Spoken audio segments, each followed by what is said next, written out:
Oi, gente. Meu nome é Rebeca Silva Feitosa. Estou cursando o segundo período de farmácia na Faculdade São Francisco da Paraíba e vim aqui falar um pouco sobre as doenças, sobre as fases das doenças e suas transmissões. Algumas coisas eu me aprofundei mais e peguei e tirei da internet, como outras eu peguei pela aula já do professor Anderson, que esse vídeo justamente já é para a segunda nota do mesmo. Para começar, eu vou falar sobre a fase de início da doença. A fase de início da doença é chamada de subclínica. Nesse período, a pessoa que está infectada não sabe que está com vírus, porque não está tendo nenhum tipo de sintomas. Ou seja, ela está infectada, porém, como não há sintomas para ela, ela está de boa, ela não está doente. E só descobre através de exames, né? Tipo, eu, no corona, eu tive Covid e quando eu tive eu não sabia, eu só vim saber através de exames porque minha amiga testou positivo. Eu fui fazer meu exame também, tinha dado positivo, só que quando eu fiz o exame, eu já não estava mais transmitindo. Só que no tempo que eu estava transmitindo ainda, eu não sabia e sim, eu estava andando nas ruas, e posso ter transmitido para outras pessoas, né? Ela é transmitida pelo contato direto, ou seja, de pessoas para pessoas, como também pode ser transmitida de animais para pessoas.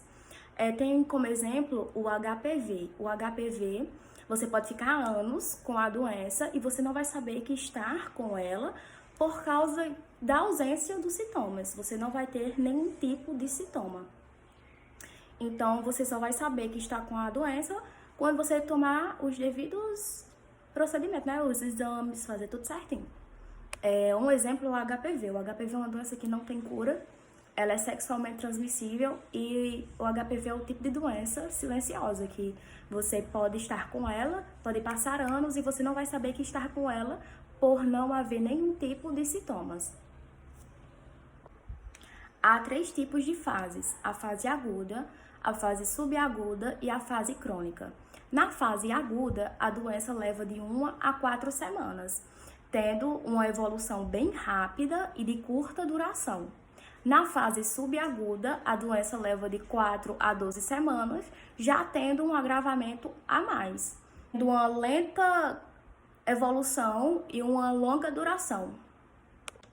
Ao falarmos de doenças infecto-contagiosas, estamos nos referindo à janela imunológica, que corresponde ao período entre o contato com o agente infeccioso com o tempo que o nosso organismo leva para produzir a quantidade de anticorpos suficiente.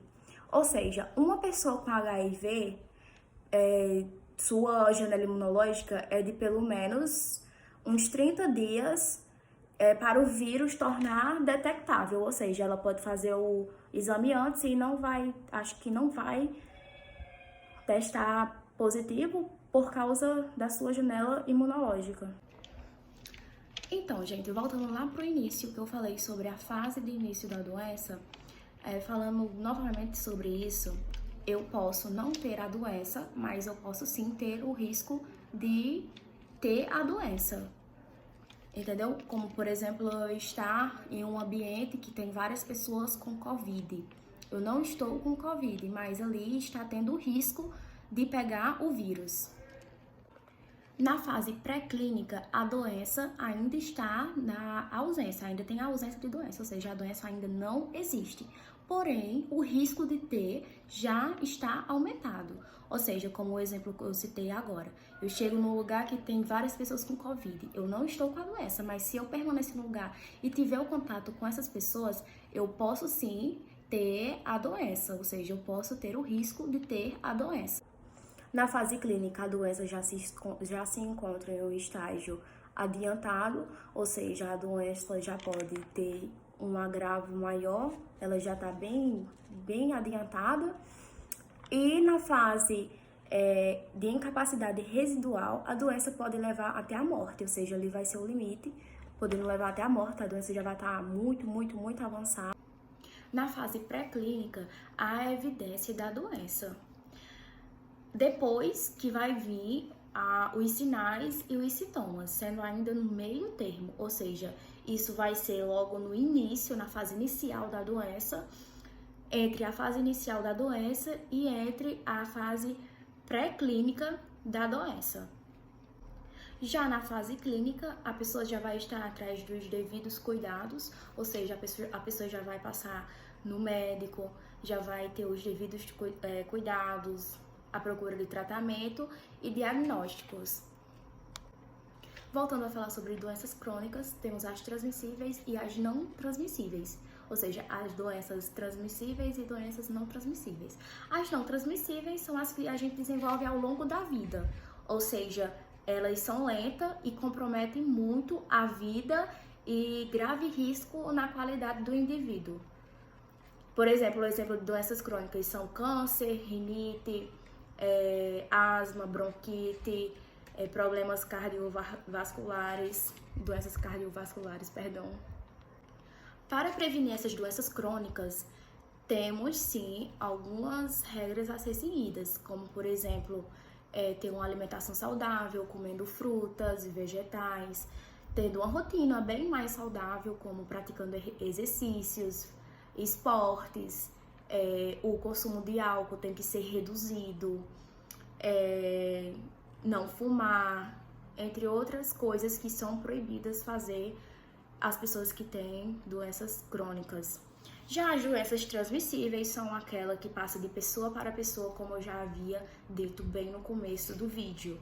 Elas vêm geralmente de contato como sangue com sangue, ou um bicho que pica a pessoa, um mosquito, né? Por exemplo, a rubéola, o covid, a meningite. Bom, gente, agora eu vou falar um pouco sobre as transmissões horizontais e verticais.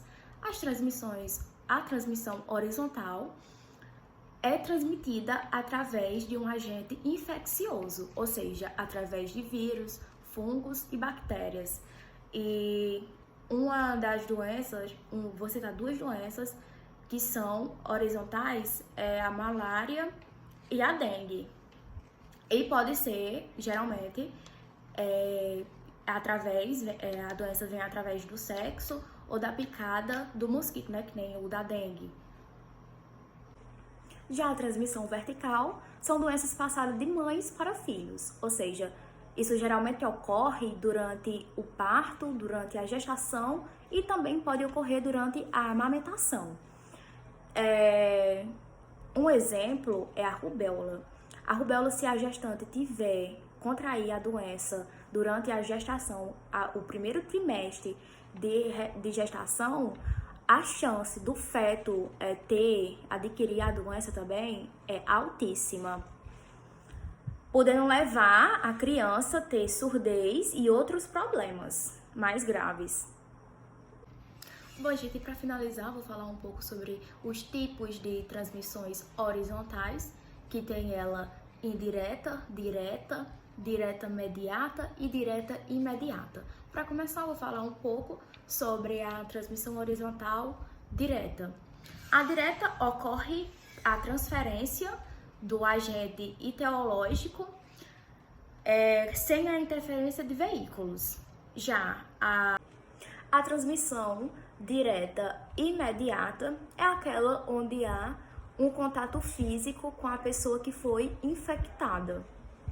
Agora, a transmissão direta mediata é aquela que não há contato físico entre a pessoa infectada e a pessoa e o novo hospedeiro, ou seja, então a diferença para a transmissão direta, mediata e a imediata, para a imediata é essa, que a transmissão direta imediata é a que precisa, é a que tem um contato físico com a pessoa infectada.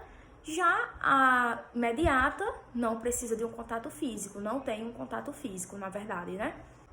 Bom, gente, e por fim, a transmissão horizontal indireta, que é aquela onde o agente etiológico transmite através de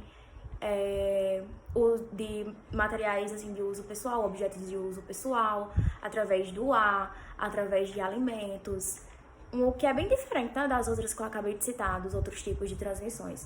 Então é isso, gente, esse foi meu trabalho, eu espero que vocês tenham gostado. Qualquer coisa, qualquer dúvida, podem entrar em contato comigo. Me desculpem pelos erros, é a primeira vez que eu estou fazendo isso. Mas é isso, eu espero que vocês tenham gostado. E eu vou fazer o possível para, se alguém tiver alguma dúvida, eu tentar ajudar.